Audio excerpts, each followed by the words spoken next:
অনুরাগের ছোঁয়ার আগামী পর্বে দেখতে পাবেন। সোনা বিগ বং এ এসে দীপাকে সুন্দর করে মা বলে ডাকতে শুরু করে। দীপা সোনার ডাক শুনে গলে যায়। সোনা তারপরে দীপার হাত নিজের মাথায় দিয়ে বলে, আমাকে ছুঁয়ে প্রতিজ্ঞা করো, তুমি তো আমার জন্য সবকিছু করতে পারো মা, তাহলে বাবাকে বলো না চারুকে বিয়ে করার জন্য। এইদিকে রূপা আরিয়ানের বাড়ি থেকে বেরিয়ে নিজের বাড়িতে যাওয়ার জন্য রাস্তায় দাঁড়িয়ে গাড়ির অপেক্ষা করছিল। সেই সময় মিশকা সুযোগ বুঝে রূপাকে নিজের গাড়িতে বসিয়ে নিয়ে চলে যায়। আরিয়ান কিছুটা হলেও বুঝতে পারে রূপা গাড়িতে বসে হেল্প হেল্প বলে চিৎকার করতে থাকলে মিশকা বলে, তুমি যদি আবার চিৎকার করেছ তাহলে বিপদ কমবে না আরও বাড়বে। তখনই মিশকা রূপাকে বন্দুকটা ধরতে বললে রূপা জানলা দিয়ে বন্দুকটা ফেলে দেয়। মিশকা বলে, আমারই ভুল হয়েছে, তুমি তো আর সোনার মতো বোকা নয়। এইদিকে রূপা সুযোগ খুঁজছে কিভাবে সেখান থেকে বেরোনো যায়। রূপা তারপরে মিশকাকে বলে, আমার মা যদি জানতে পারে তবে তোমাকে ছাড়বে না। তখনই মিশকা বলে, তোর মাকে আমি ভয় পাই না, তবে আমি তোর বাবাকে অনেক বেশি ভালোবাসি। সবার ভালোবাসা যদি পবিত্র হয় তাহলে আমার ভালোবাসা খারাপ কি করে হবে? রূপা বলে, কারণ তুমি মানুষটাই খারাপ। তখনই মিশকা বলে, সূর্য আমার সাথে আর কথা বলে না, সেই জন্য বাধ্য হয়ে আমি মিশকাকে মেরে ফেলেছি। আমি ঠিক করেছি, যদি আমি সূর্যকে না পাই তবে আমি সবাইকে মেরে ফেলব। রূপা কাঁদতে থার আর বলে, মা তোমার এত কাছে ছিলাম কিন্তু কখনো তোমাকে বলতে পারিনি নিজের আসল পরিচয়। গাড়িতে বসে রূপা মিশকার মাথায় একটা লাঠি দিয়ে মেরে সেই গাড়ি থেকে বেরিয়ে পড়ে। সঙ্গে সঙ্গে আরিয়ান রূপাকে জিজ্ঞেস করে, তুই এখানে কি করছিস? রূপা ভাবে যে মিশকা আন্টি ওকে দেখে নিশ্চয় চলে গেছে, না হলে ওর কোনো ক্ষতি করে দেবে। তখনই আরিয়ানকে বলে, আমি তো চোখে দেখতে পাই না, সেই জন্য ভুল করে এখানে চলে এসেছি হয়তো। তুই কাউকে কিছু বলিস না, তবে এখন তুই আমাকে বিগ বং এ নিয়ে যা, আমি আমার মায়ের কাছে যেতে চাই। এইদিকে সোনা দীপাকে বলে, তুমি নিজে দাঁড়িয়ে থেকে ওদের বিয়ে দেব। দীপা বলে, তুই তো আমার কাছ থেকে আমার জীবনটাই চেয়ে বসলি। সোনা দীপাকে বলে, কেন তুমি বলতে? সোনা, রূপা এদের জন্য আমি আমার জীবনটা দিয়ে দিতে পারবো।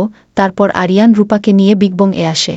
যেইটা দেখে সোনা হজম করতে পারে না। তারপরে রূপা তার মাকে জড়িয়ে ধরে বলে, মা এই অন্ধকার আমার ভালো লাগছে না, আমি চোখে দেখতে চাই। সোনা সঙ্গে সঙ্গে এসে আরিয়ানের হেলমেটটা পড়লে আরিয়ান বলে, তুই কিছু বলবি? তখনই সোনা বলে, তুই শুধু জয়ীকে বাড়িতে ড্রপ করতে এসেছিস নাকি আমাকেও ড্রপ করবি? আরিয়ান বলে, তুই বাড়ি যাবি তো চল। রাস্তায় সোনা যখন আরিয়ানের কাঁধে নিজের মাথা দেয়, আরিয়ান বলে, ঠিক করে বসতে পারিস না কেন? জয়ী তো তোর মতো করে না। সোনা মাথা গরম করে বাড়িতে আসে। তখনই চারু জিজ্ঞেস করে, তুমি কোথায় ছিলে? তখন সোনা বলে, তোমার সঙ্গে বাবার বিয়ের পার্মানেন্ট ব্যবস্থা করতে গেছিলাম, আমার মা দাঁড়িয়ে থেকে তোমাদের বিয়ে দেবে আমাকে কথা দিয়েছে। সূর্য এইদিকে বিগ বং এ এসে দীপাকে সাহায্য করতে চায়, কিন্তু দীপা দেখতে পারে চারু বারবার সূর্যকে ফোন করছে আর সূর্য ফোনটা কেটে দিচ্ছে। তখনই দীপা বলে যে, আপনি বাড়িতে যান, আপনার কাছে সময় নেই। তখন সূর্য বলে যে, আমি হাতে অনেক সময় নিয়ে এখানে এসেছি। রূপা দীপাকে বলে, মা উনি যদি হেল্প করতে চায় তবে করুক না, এই উৎসবের আইডিয়াটাও তো উনিই দিয়েছে, আর যদি এই আইডিয়াটা সাকসেসফুল হয় তবে আমি চোখে দেখতে পারবো। দীপা তারপরে সূর্যকে সাইডে নিয়ে গিয়ে তার কথাটা রাখে। সূর্যকে বলে, আপনি কথা দিন যে আপনি চারুকে বিয়ে করবেন। তখন সূর্য বলে, সেই দিন পার্টিতে কি হয়েছিল তুমি কি ভুলে গেছো? আমি তোমাকে ছেড়ে অন্য কাউকে বিয়ে করতে পারবো না। তারপরে চারু তোমার সঙ্গে যা করেছে সেইটা তুমি কি করে ভুলে যাচ্ছ? তখন দীপা বলে যে, চারু যা করেছে আপনাকে ভালোবেসে করেছে। তখন সূর্য বলে, তাহলে মিশকাও তো যা করেছে আমাকে ভালোবেসেই করেছে। দীপা বলে, আপনিও তো কতবার মিশকাকে ক্ষমা করে দিয়েছেন, তাহলে চারুকে ক্ষমা করতে পারছেন না কেন? এমনিতেও সংসার থেকে আমার মন অনেক দূরে চলে গেছে, আমি জীবনে অনেক দূর যেতে চাই। তারপর সূর্য বলে, তুমি আর যাই পারো না পারো, গুছিয়ে মিথ্যা কথা বলতে পারো। একটু পরে মিডিয়ার লোকজন বিগ বং এ এসে ভিড় করে আর খাবার খেতে চায় না, আর বলে, এই খাবার খেয়ে যদি আমরা অসুস্থ হয়ে যাই। তারপর আরিয়ান বিগ বং এ আসে আর একটা সুন্দর গান করে, আর যে সমস্ত লোকজনরা ভাবছিল সেখান থেকে চলে যাবে তারা আরিয়ানের গান শোনার জন্য সেখানে দাঁড়িয়ে পড়ে।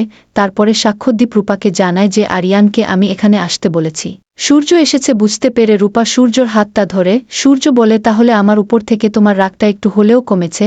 তারপর অলি আর চারু সেখানে এসে বলে যে, আমরাও এসেছি, আমরা সবাই চাই তোমার অপারেশন সাকসেসফুল হোক, আর তুমি চোখে দেখতে পাও। রিপোর্টাররা জিজ্ঞেস করে, কয়েকদিন আগে যে কাণ্ড হয়েছে তারপরে আপনার মনে হয় কাস্টমার এখানে এসে খাবে? তখনই সাক্ষ্যদ্বীপ বলে যে, সেই উত্তরটা রাকেশ আপনাদের সবাইকে দেবে। বন্ধুরা, আপনাদের মতামত কি কমেন্ট করে জানান, আর পরবর্তী আপডেট পেতে অবশ্যই আমার চ্যানেলটি সাবস্ক্রাইব করুন।